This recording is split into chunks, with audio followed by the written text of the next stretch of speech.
Hey guys, welcome to my channel. Thanks for tuning in. Don't forget to like and subscribe and hit your notification bell for all new videos.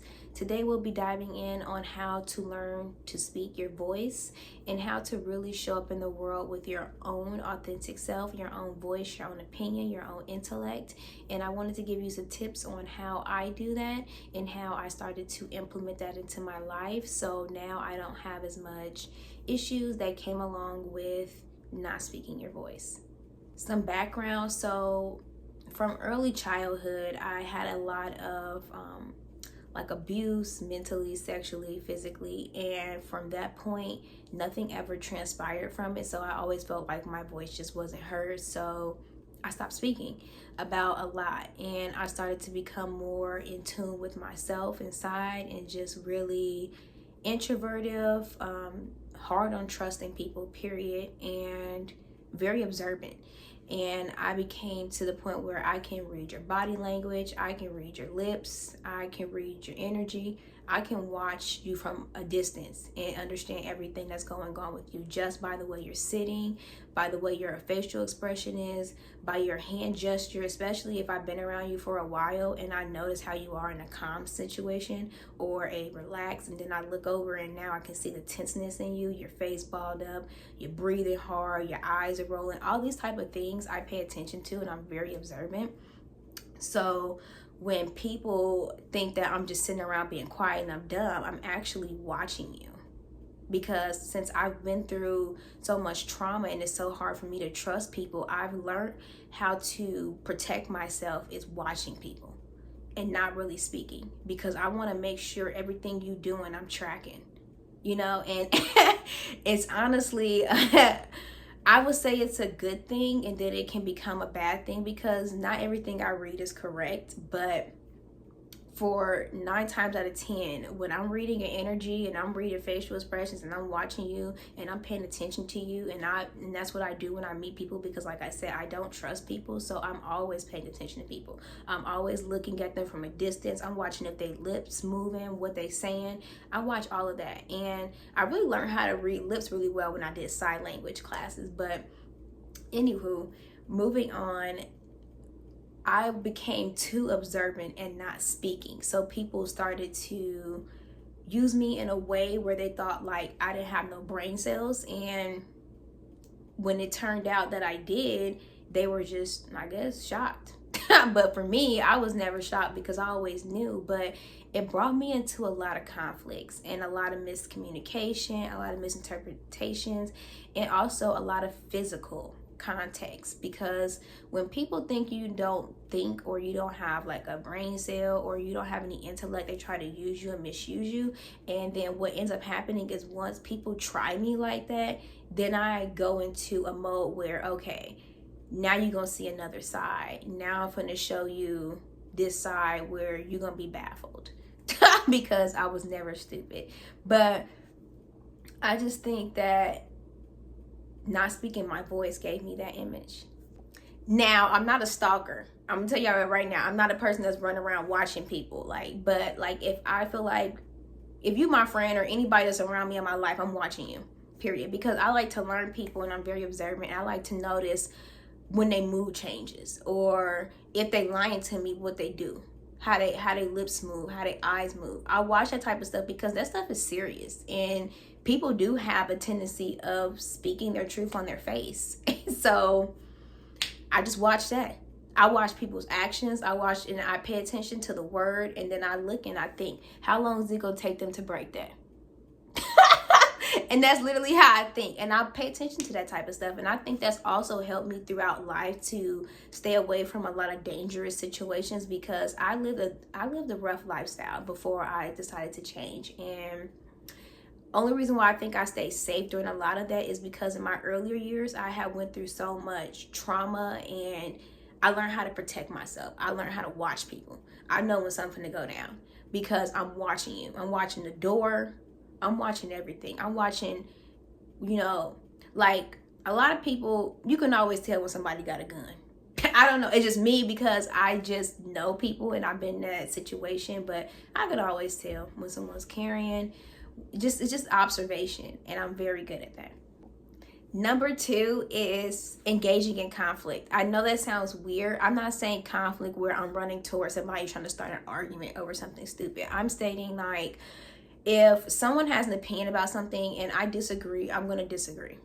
I don't care if it leads to a back and forth, if it leads to this is what I think, this is the facts I have, this, and that.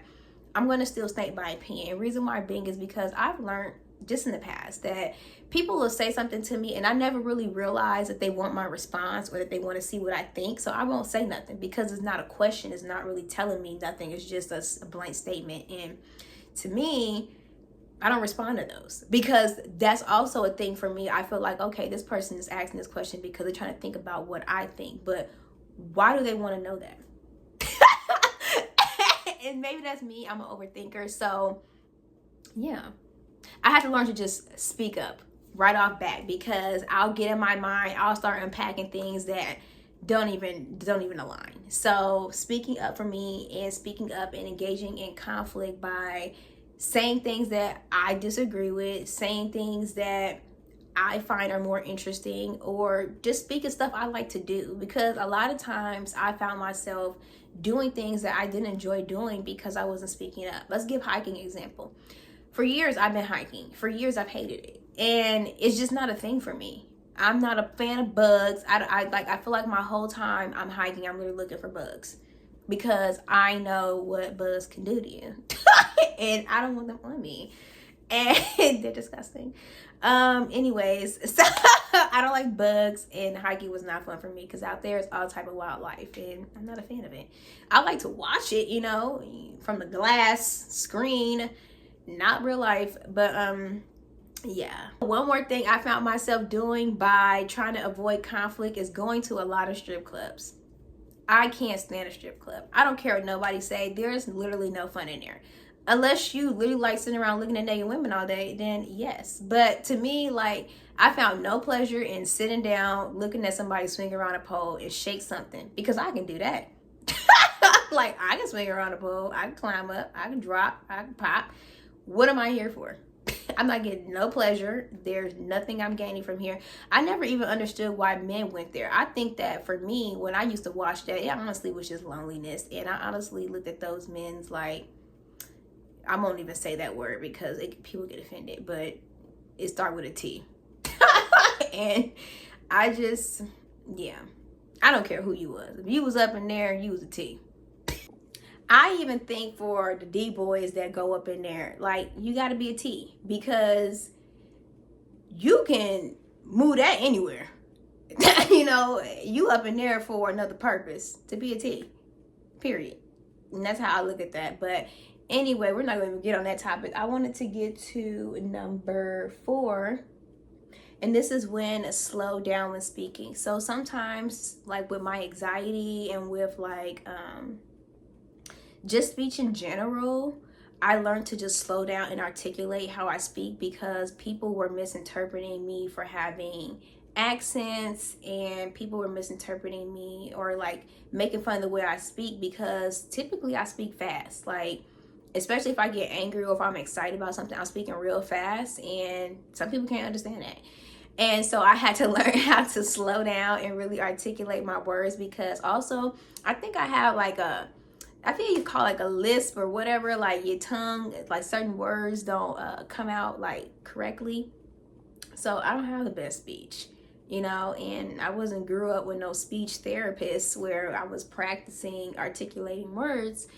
But I think what made me better throughout my life with coming to articulating and slowing down my speech is the fact that I wasn't as talkative. And when I used to work with autistic children rehabilitating, they teach you when you learn your certifications on how to articulate, because you're basically teaching and becoming some of these kids speech therapists. So I think that also helped me along the way, having those tools and that background, and then just reflecting on how people responded to the way I did speak. So when I started to articulate and go slower, I noticed I got a better response. Last is knowing your emotions before speaking. So knowing how you feel before speaking, because sometimes we talk out of emotion. Like, I know for me, I learned that I had two different ways when it came to anger. Let's talk about that. In the beginning, my anger used to lash out. So I was just lashing out on people. Then I started to retreat. I learned a retreating mechanism because I learned with the lashing out, I got a lot of bad situations. Like I said, prior videos, I had some cases on me. And, me being angry. People playing with me. People thinking because I'm quiet and I'm nice that they can do things. And then when I lash out in anger, I get the police called. And I think that during those times, I wasn't really in tune with my emotions enough to really state what was really going on out of my mouth. So I used to do things before speaking, very impulsive. And I still had that issue, but I think it became more so toward running. So in the beginning, I was lashing out, like, you're not playing with me. And then I became more toward, let me avoid this conflict because I know what happened last time I lashed out. So I became a runner. And neither one of those worked, you guys. I just started speaking it, and I started learning to choose my words wisely and really articulate the feeling that I'm having in that moment. Like, this is what you're doing, this is how I feel, and this is how I'm handling it. Simple. I kind of broke it down in those three ways. So that way I didn't have a lot to say, and I really wasn't going off a lot of emotions. I was really just stating facts. Like, this is what you did, this is how I felt, and this is what I'm going to do about it. And I think when I broke it down those three ways, that's a really good way to communicate and really take the emotions out of everything. Because when you are in a heated moment or a sad moment, you're not really thinking about how you felt. You really think about like just little weird things that could be triggers and trauma from pasthood, because he could be thinking or she could be thinking you mad about the yelling. Really, you could be mad about one word they said that just stuck. Like, so you really have to hone in on your emotions and then break down in communication those three things: what they did, and the second one was how you felt, and the third one was what you did about it. Because at the end of the day, it's all about your behavior, your words, and your actions, because that's what's going to be remembered, not really the argument per se or what was going on. And I noticed that even when I be watching like podcasts with different people, when they talk about different mental issues and scenarios, when people come into conflict and they talk, and then like years later they bring it back up, no one ever talks about what they were arguing about. They only talk about what was said, what they felt, and what they did. So you really have to pay attention to that. So, because the argument is really pointless. It's really the intricate parts in it. So, yeah. A very interesting topic, you guys. I hope you enjoyed it. I hope you guys start living in your voice, speaking your mind, speaking your opinion, and owning it and standing in it. And even if it does bring a little bit of conflict or you made a mistake and an error, the purpose of integrity is apologizing and understanding that and growing instead of just retreating or getting angry about it. And I learned that along the way. So I hope this helped you guys. Have a great day.